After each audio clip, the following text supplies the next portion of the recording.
Oke, Assalamualaikum warahmatullahi wabarakatuh. Pada kesempatan ini saya akan mendiskusikan tentang pengukuran suhu non-kontak pada mata kuliah standar ukuran laboratorium kalibrasi. Referensinya dari David Torgersen untuk yang infrared, kemudian juga ada meteorologi suhu untuk pengukuran non-kontak. Jadi salah satu jenis dari pengukuran suhu minggu kemarin kita sudah jelaskan.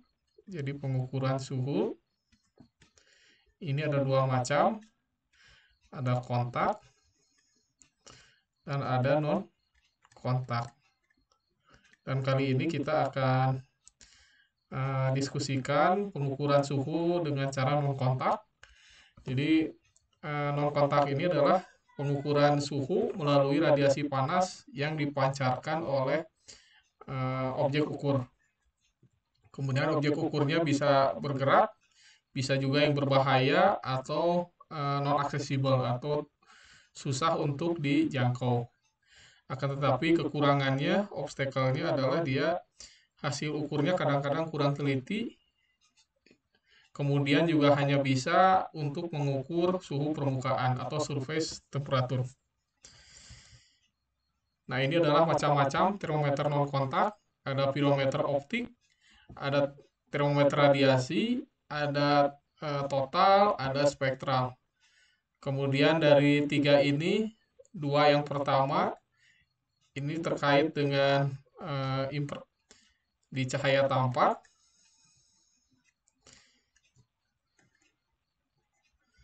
Sedangkan total ini untuk IR. Spektral juga sama, ini cahaya tampak.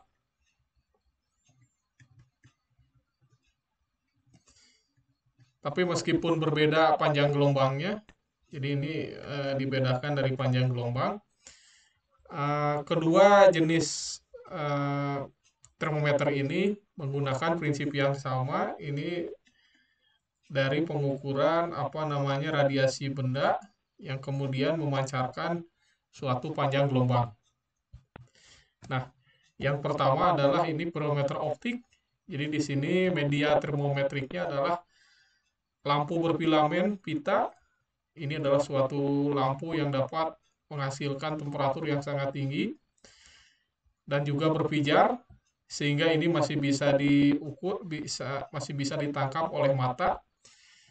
Sifat fisika yang digunakan ini adalah perubahan warna filamen sebagai fungsi suhu. Jadi di sini ada warna karena dia cahaya tampak.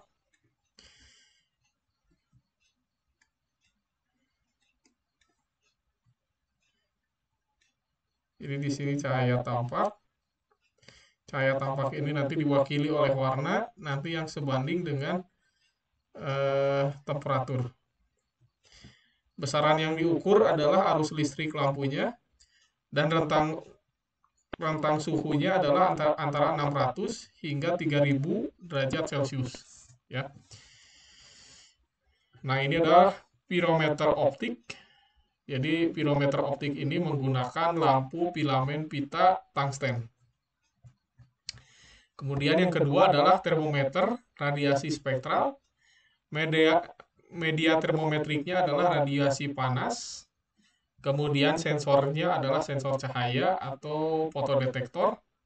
Dan filternya atau penyaringnya adalah filter pada bandwidth cahaya tampak yang sempit.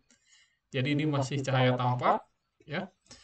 Nah, ini juga sifat fisika yang digunakan masih sama, ya, karena non kontak ini pasti dari radiasi, ya.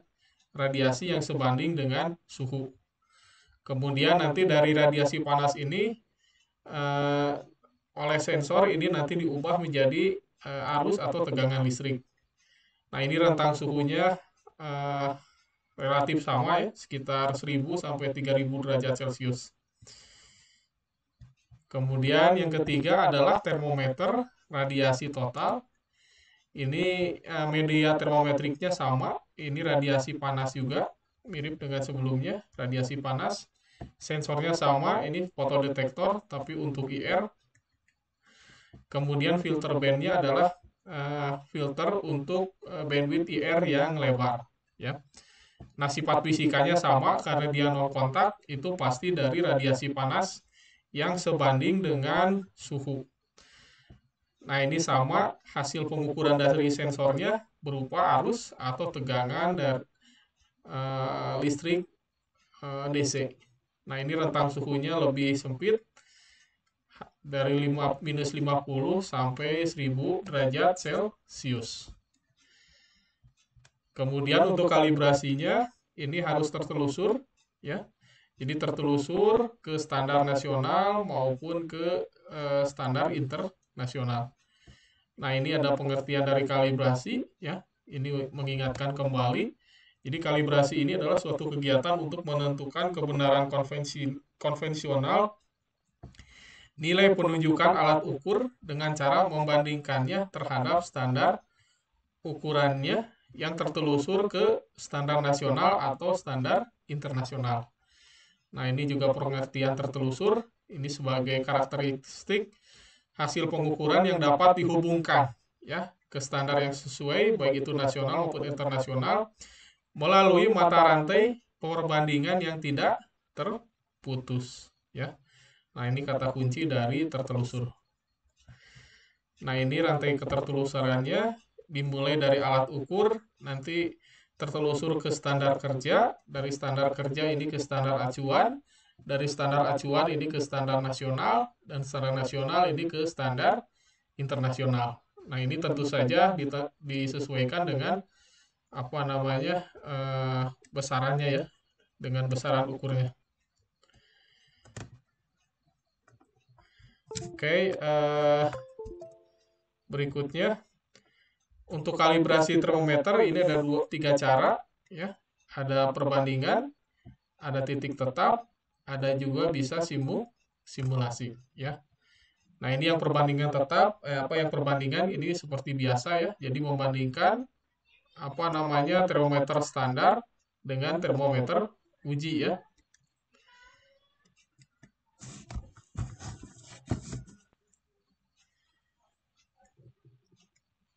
Jadi ini ada termometer standar dan termometer uji ya.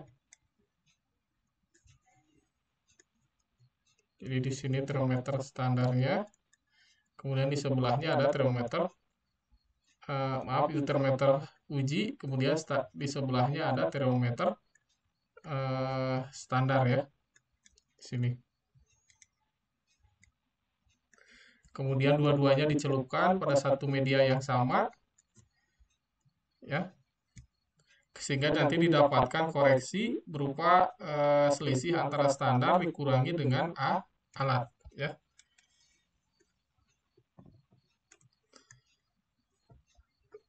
Kemudian nanti ada ketidakpastian ya untuk koreksi dan konstantanya, dan juga perbandingan ini memerlukan ini ya apa namanya media ya.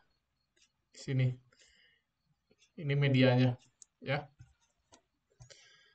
Oke, kemudian media kalibrasi ini yang kontak ya, yang atas ini adalah media kalibrasi untuk pengukuran kontak semua ya ini.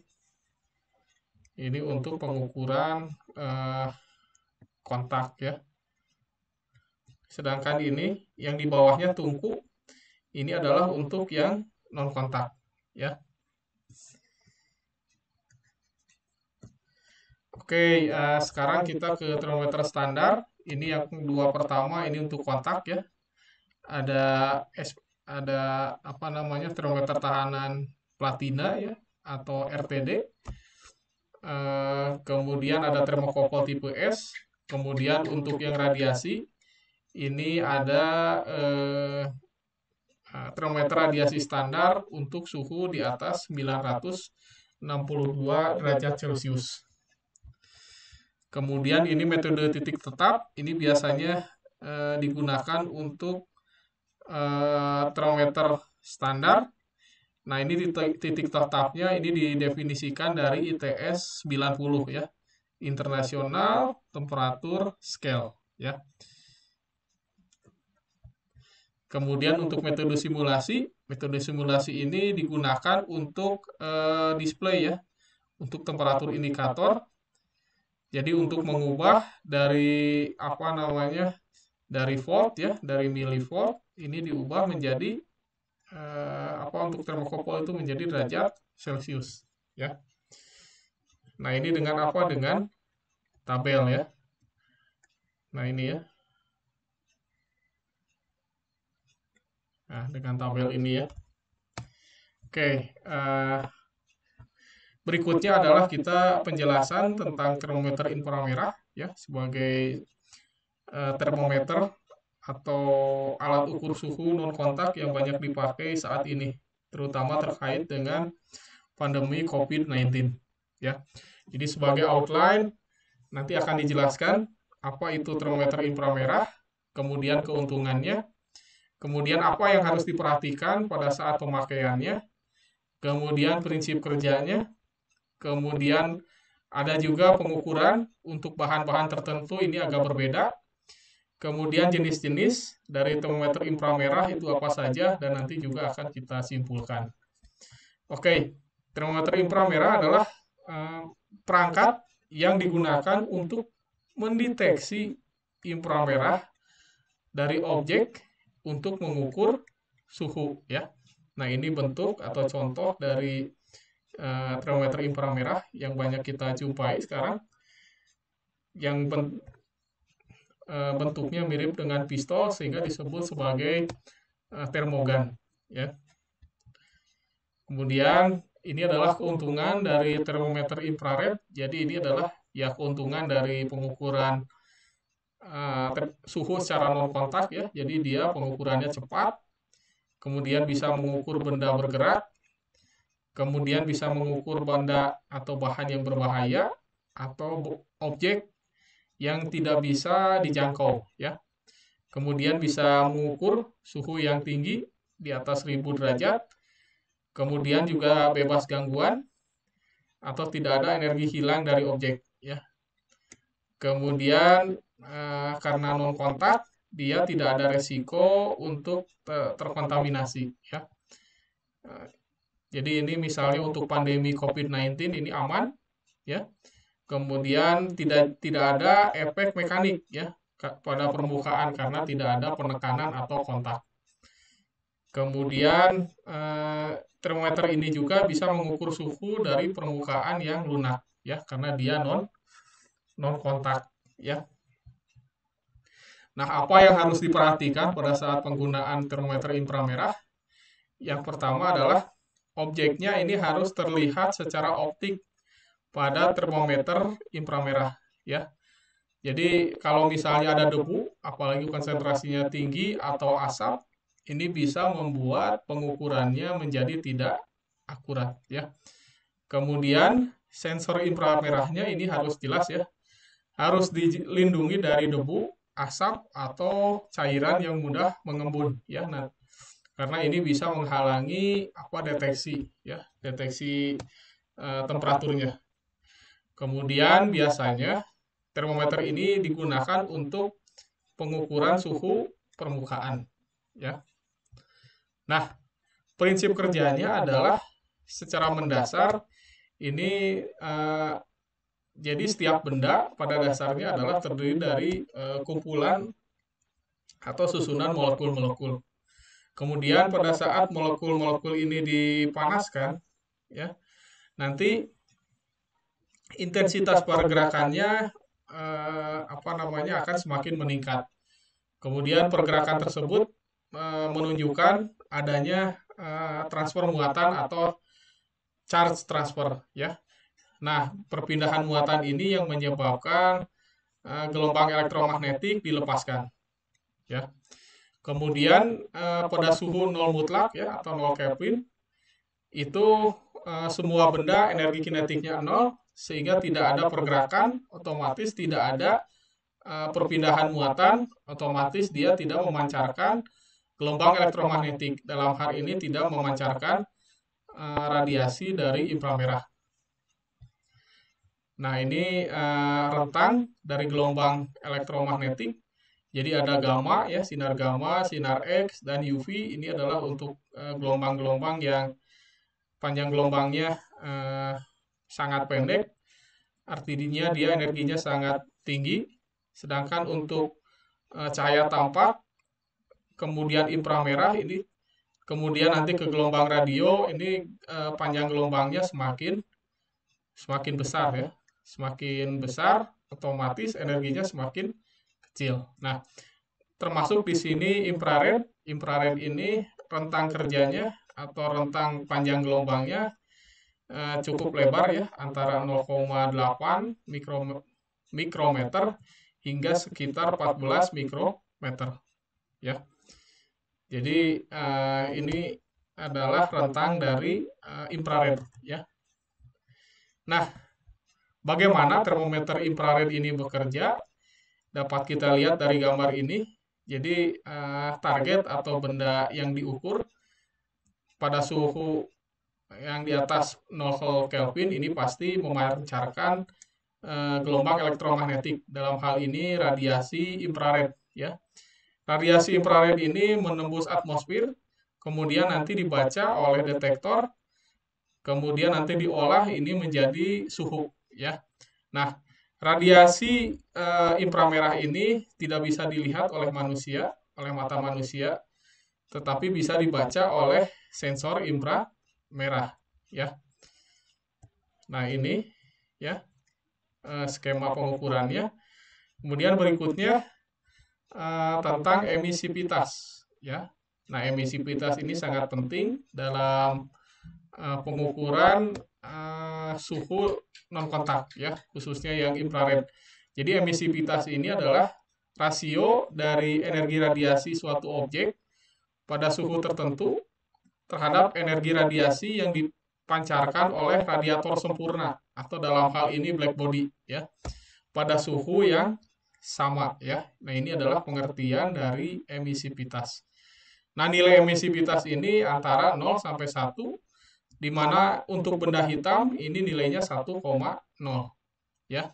Nah, emisivitas ini adalah penjumlahan dari absorpsi atau sinar yang diserap, kemudian yang dipantulkan atau direfleksikan R, dan diteruskan atau ditransmisikan atau T ya.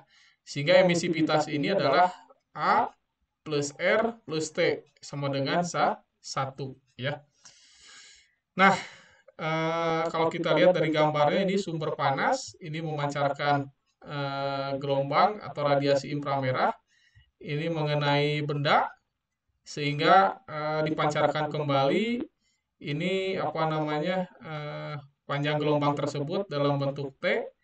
Kemudian nanti dari sumber panas yang lain ini ternyata ada yang dipantulkan.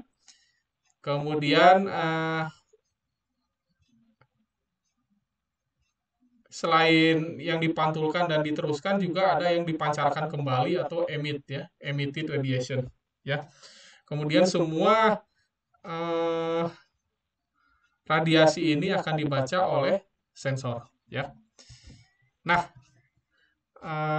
benda zat padat ya ini tidak memiliki transmisi ya, atau transmitannya adalah sama dengan 0 pada daerah infrared. Jadi T-nya harus dibuat 0 ya di sini. Ya. Kemudian berdasarkan hukum Kirchhoff, semua radiasi yang diabsorpsi atau diserap suatu benda atau badan, maka radiasi tersebut akan dipancarkan ulang oleh badan tersebut ya, atau benda tersebut ya. Ini namanya emisi ya. Nah, hasil ini memberikan persamaan absorpsi sama dengan emisi sama dengan 1 dikurangi R atau refleksi ya.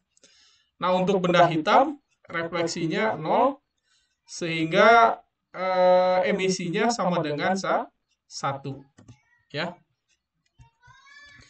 Kemudian di sini ada grafik ya, grafik dari nilai radians ya, ini radians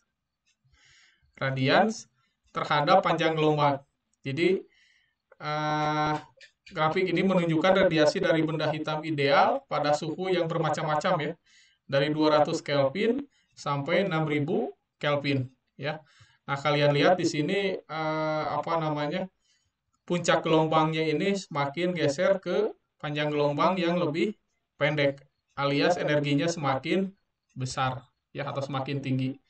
Nah, untuk kebanyakan aplikasi panjang gelombang ini yang digunakan adalah rentangnya ini paling lebar, ya. Tetapi kita lihat pertimbangan lainnya. Jadi kadang-kadang rentang panjang gelombang yang lebar ini kadang-kadang tidak selalu menguntungkan, ya. Kemudian semakin lebar, semakin besar selisih radians per perbedaan suhu, ya, maka termometernya akan semakin akurat, ya. Kemudian ini contoh, ya, contoh ini yang ketiga, misalnya ada termometer infrared yang diset pada panjang gelombang 2 mikrometer di sini, ya. Ini 2 mikrometer. Maka energi dari objek di bawah 850 Kelvin, ya, ini menjadi terlalu kecil untuk mendapatkan pengukuran yang akurat, ya. Jadi kita lihat di grafiknya. Jadi ini 2 Kelvin di sini, ya. Ini 2 Kelvin di situ. Kemudian apabila misalnya suhunya hanya 850 Kelvin, maka dia puncak radiansnya jauh dari 2 mikrometer, sehingga pengukurannya menjadi tidak akurat, ya. Kemudian hal ini menimbulkan gagasan untuk membuat termometer IR dengan panjang gelombang yang dapat diatur, ya. Kemudian dari sisi bahan atau material ini ada 3 jenis bahan. Yang pertama adalah benda hitam atau black body. Ini radiator sempurna, emisivitasnya sama dengan 1. Kemudian ada juga benda grey, ya, atau benda abu-abu seperti kayu, plastik, karet, bahan organik atau batu. Nah, ini emisivitasnya antara 0,8 hingga 0,95, ya. Kemudian juga ada benda non abu-abu, ya, seperti gelas, terutama ini gelas yang mengkilat. Kemudian ada logam dan juga lapisan plastik, ya. Nah, ini emisivitasnya berubah-ubah sesuai dengan panjang gelombang, ya. Nah, tetapi rule of thumb-nya adalah atau aturannya, semakin rendah nilai emisivitas, nanti kita akan semakin sulit untuk mengukur suhu, ya. Nah, ini bagaimana termometer infrared ini bekerja, ya. Nah, grafik ini menunjukkan emisinya, ya.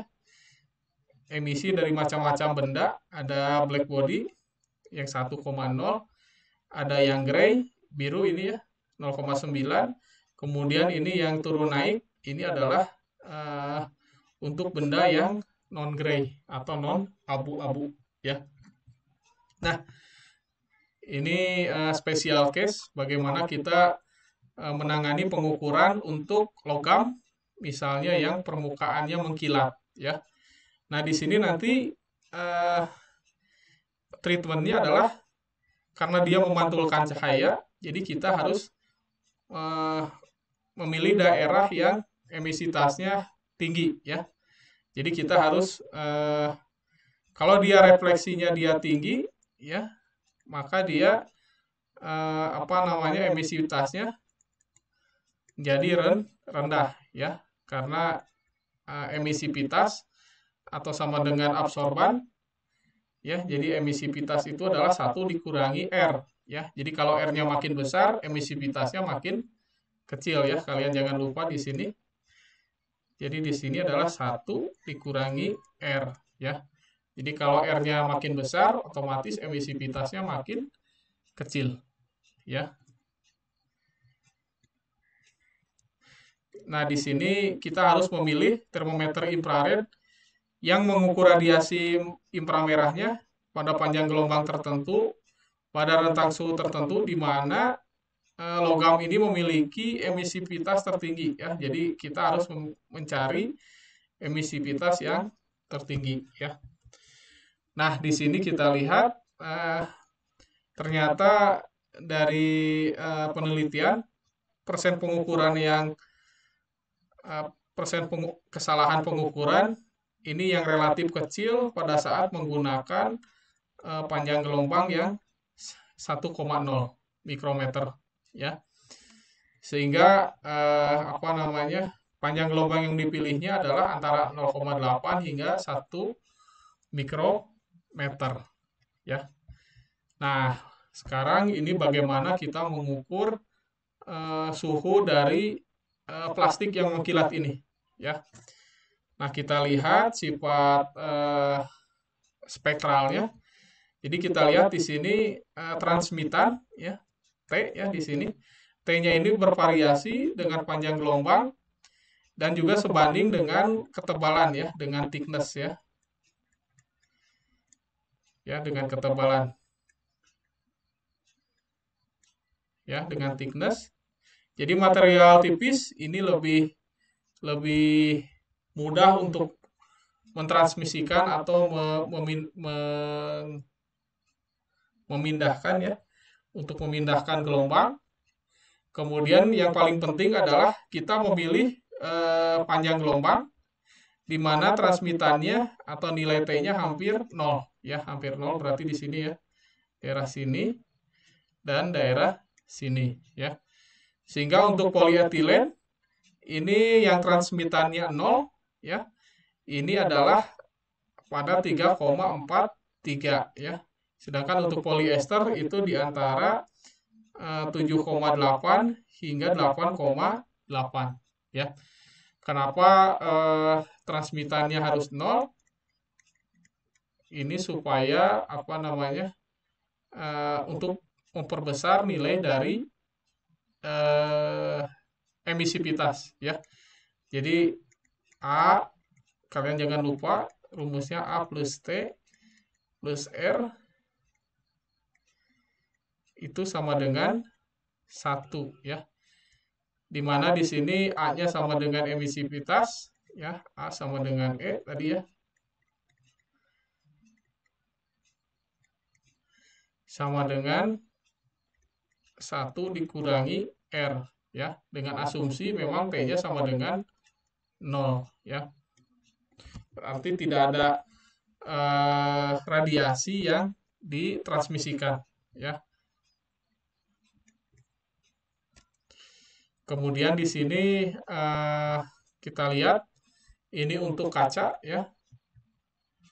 Jadi ditransmisikan itu maksudnya dia panjang gelombangnya diteruskan ya. Jadi kalau absorpsi di serap, kalau transmisi atau transmitan ini untuk diteruskan. Kemudian R ini untuk dipantulkan ya. Nah, daerah yang paling bagus adalah pada saat yang diteruskannya 0 ya. Jadi murni radiasinya itu adalah dari pemancaran kembali ya. Nah, di sini untuk kaca ini juga sama, perlu treatment khusus. Jadi yang pertama adalah untuk pengukuran suhu gelas atau kaca ini ada 2 faktor ya, ada reflektasi dan transmitannya. Ini harus kita pertimbangkan ya. Jadi kita harus memilih panjang gelombang yang dimungkinkan apa namanya sekali lagi dengan emisivitas yang paling tinggi ya. Nah, kita lihat di sini ya. Jadi di sini ada 3 grafik ya. Ada transmitan T ya. Kemudian ini yang garisnya tebal ini adalah emisivitas ya. Kemudian P ini adalah yang dipantulkan ya. Nah, kita harus memilih daerah yang emisivitasnya yang paling tinggi ya. Misalnya panjang gelombang 5 atau panjang gelombang 6 ya sampai 8. Nah, itu adalah panjang gelombang yang emisivitasnya tinggi ya. Nah, ini adalah jenis-jenis dari termometer IR. Ini yang seperti pistol. Kemudian ini yang saku. Kemudian ini gabungan antara termometer dengan termokopol ya. Ini banyak ditemui di industri ya. Seperti ini. Kemudian ada two color ratio thermometry. Ini untuk mengukur emisi inframerah pada 2 lambda ya, 2 panjang gelombang ya. Kemudian ini kesimpulannya, jadi termometer inframerah ini memiliki beberapa keuntungan dari segi kecepatan, kemudian tidak ada gangguan, kemudian juga kemampuannya untuk mengukur suhu yang tinggi, ya. Kemudian hal yang paling penting adalah emisivitas, ya. Jadi kita cari emisivitas yang tinggi, ya, supaya objeknya ini bisa diukur dengan akurat, ya. Kemudian sebagian besar termometer infrared ini digunakan untuk mengukur suhu permukaan. Oke, terima kasih. Wassalamualaikum warahmatullahi wabarakatuh.